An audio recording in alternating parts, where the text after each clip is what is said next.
Hello, welcome to Living Environment. I am Miss Parsons, and today we're going to be looking at the first unit, Unit 1, Scientific Inquiry, Day 5. And Day 5 is all about graphing. So I'm going to show you guys a couple different ways where how you could complete this handout, and you may have some issues using Google Docs to complete this handout. So let's go ahead and take a look at some of the ways that you can do this work. Let's begin.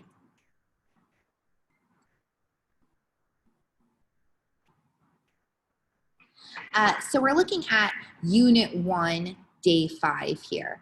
And as you can see, we have some graphs, some data tables, more graphs, more data, and there are some questions for you to answer, but the majority of this handout is about graphing and creating graphs. So if you have a device that allows you to write on the PDF, so you can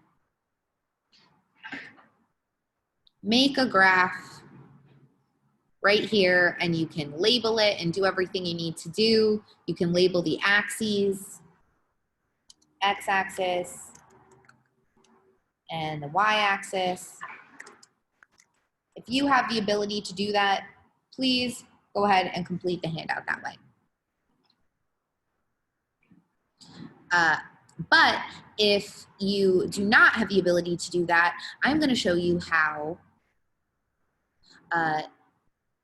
scientists and data analysts analyze data in the real world by using Google Sheets. So our aim today is how do scientists display and analyze data? Scientists typically display and analyze data by using data tables and graphs. However, data tables and graphs must be designed by the scientists themselves. So we're trying to learn how to design data tables and graphs that display our data in a useful way so that they can be understood by other researchers. And that is something that you will do in lab, in class, and in virtual labs. So let's begin. Create a scale on the following 10 by 10 graph. So if you are writing, hold on.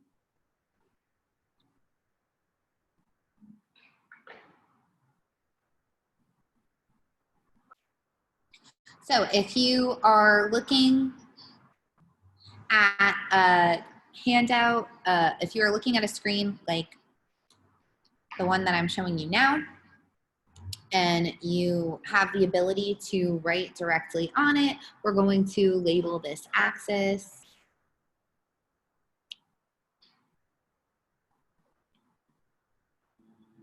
One, two, three, four, one by one. 1, 2, 3, 4, 5, 6, 7, 8, 9, 10.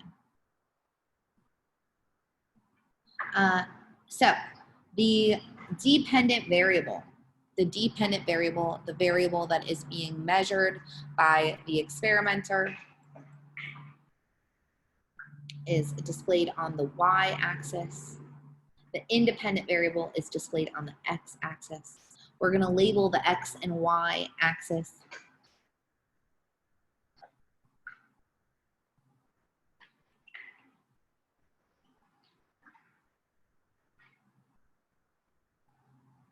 Give your graph a title.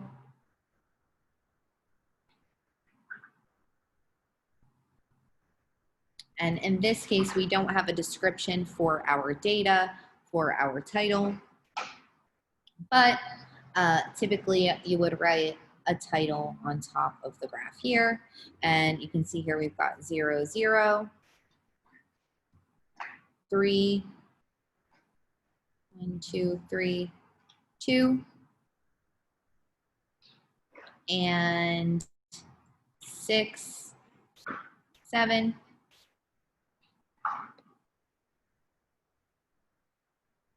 6, 7, and your line should look something like that. However, we're also going to do this graph a different way. So we're also going to complete this graph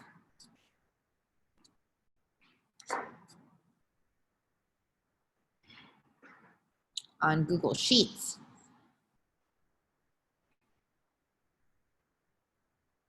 So here's the data table that we just input onto the other graph. And I went ahead and pasted it into Google Sheets and I labeled it as due now. Now we're going to insert chart. And you can see here, it's giving you Y versus X. So we've plotted, but we didn't follow the instructions that were laid out in the question that asks that we create a scale for the following graph, 10 by 10. However, what this has done is it has said that the 10 by 10 graph does not need to have a scale that goes up to 10, and instead it has created a scale that more appropriately displays the data. So this is where we would put a description for our x-axis, like soil pH, and this is where we might put a description for our y-axis, like height of the tomato plant. And then if those were our x and y axes, this might be the effect of soil pH on the height of a tomato plant. But the trend looks a little bit different because of the change in scale, and that is an important thing to note when we're talking about how do scientists best display and analyze data. So let's go on now to part A.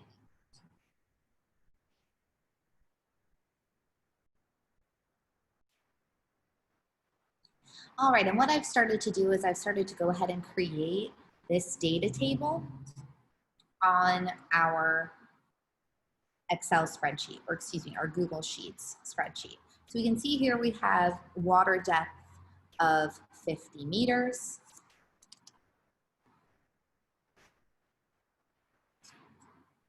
And at the depth of 50 meters, 35 different species of fish were found.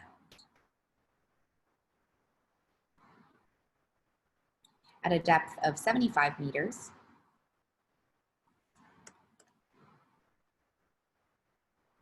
and so forth. And I'm going to go ahead and put all of that data in the data table.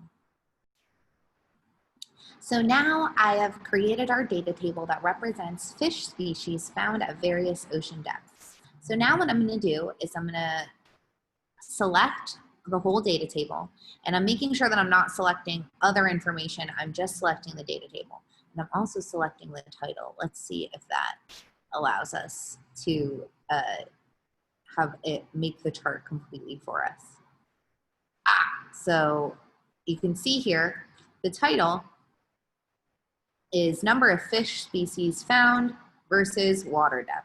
And we can see here the water depth in meters is labeled on our x-axis, and the number of fish species found is labeled on our y-axis.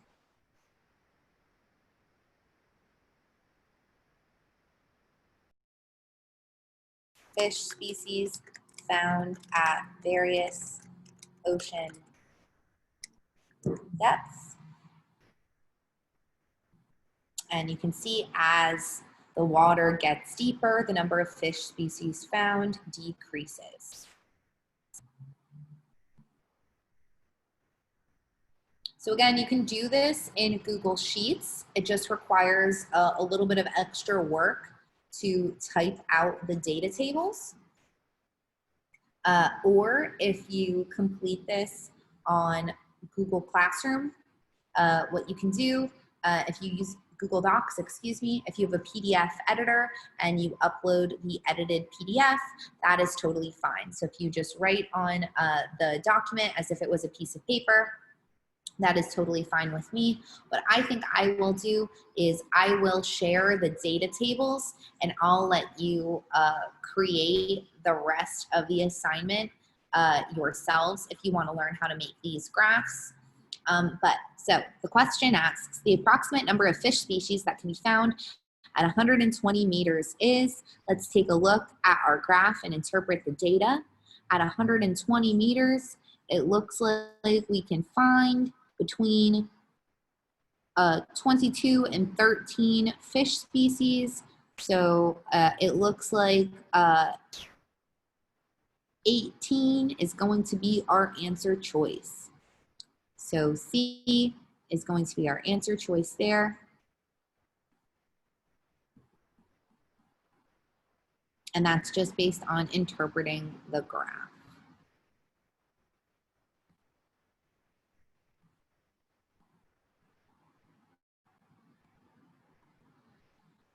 And as we go on now, one final graph, and I'm going to go ahead and set up the data table for you so you can complete it, but that is part of the question. So it states, in an investigation, plants of the same species and the same initial height were exposed to a constant number of hours of light each day.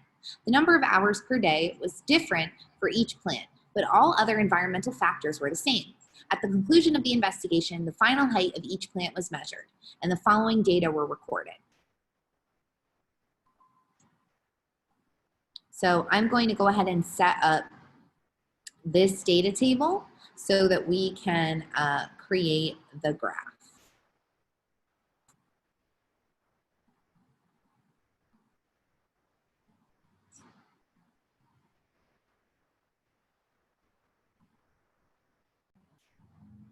All right, so I've set up my data table, and now I'm going to go ahead and lay out these data points in the data table. So it says here that we're looking at at the conclusion of the investigation, the final height of each plant was measured and the following data were recorded. So the daily light exposure is on our x-axis. So we can see here all these values and they're listed out of order, but we're going to start with the smallest x value. So that's the shortest number of hours. So you can see here we have 8 hours. And the way I'm going to do this as I lay mine out is I'm going to write it on paper. But if you have like a screen split situation that is working for you, go ahead, you're doing great. So we have 8 hours and 25 centimeters. We have 4 hours, so that one is going to go before 8 hours. 4 hours and 12 centimeters. 2 hours and 5 centimeters. 14 hours, 35 centimeters. 12 hours and 35 centimeters, or excuse me, 14 hours and 35 centimeters, 12 hours and 35 centimeters, 10 hours and 34 centimeters, and 6 hours and 18 centimeters. So we're going to put all of these values in order so we can display them on a graph. So the way we're going to do that is we're going to start with the lowest hour number, which is 2 hours. And we know that the plant that was exposed to light for 2 hours grew to be 5 centimeters in height.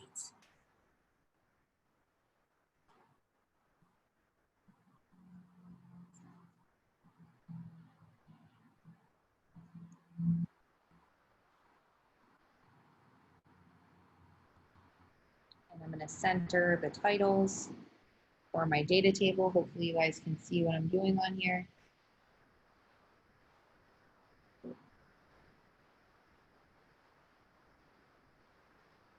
So we've got our values, and I'm going to go ahead and put borders on there.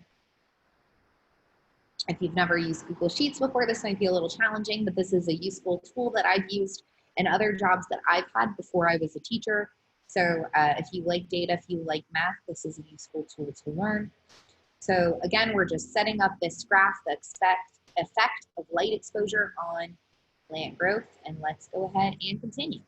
So after 2 hours, our next lowest value is 4 hours. And we have 12 centimeters of growth at 4 hours. And then we have 6 hours. And so that these display nicely in the graph.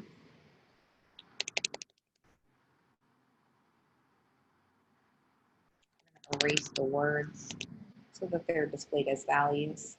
And this will help us make our graph.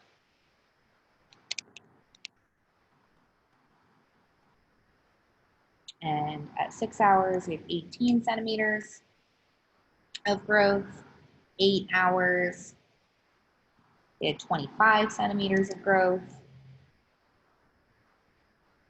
10 hours, 34 centimeters of growth. 12 hours, 35 centimeters of growth. We seem to be hitting perhaps a ceiling. And 14 hours,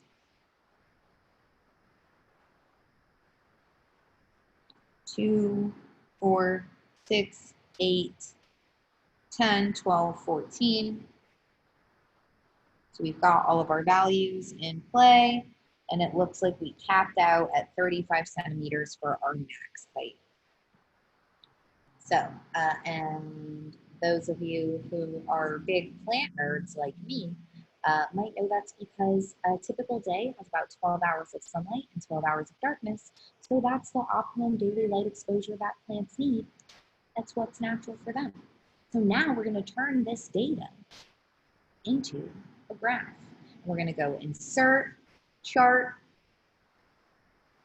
and it's giving us here the final height in centimeters versus the daily light exposure. And I'm just going to move it so it is not on top of anything else. And we're going to go ahead and change the graph title to the title that it gave us. So effect of light exposure on plant growth.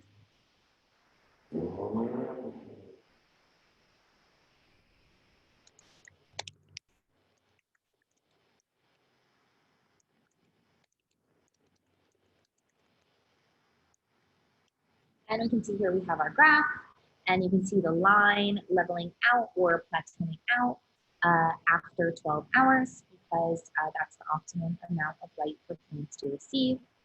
So if another plant of the same species had been used in the investigation and exposed to 16 hours of light per day, what would the final light height of the plant probably have been? Support your answer. So as we saw here when we were examining the data, likely even if we went up to 16 hours of light, the plant would only reach 35 total centimeters because increasing the amount of light received per day beyond 12 hours is not resulting in any increased plant growth. Now, based on that data, we can do some research and determine that that's because the optimum amount of light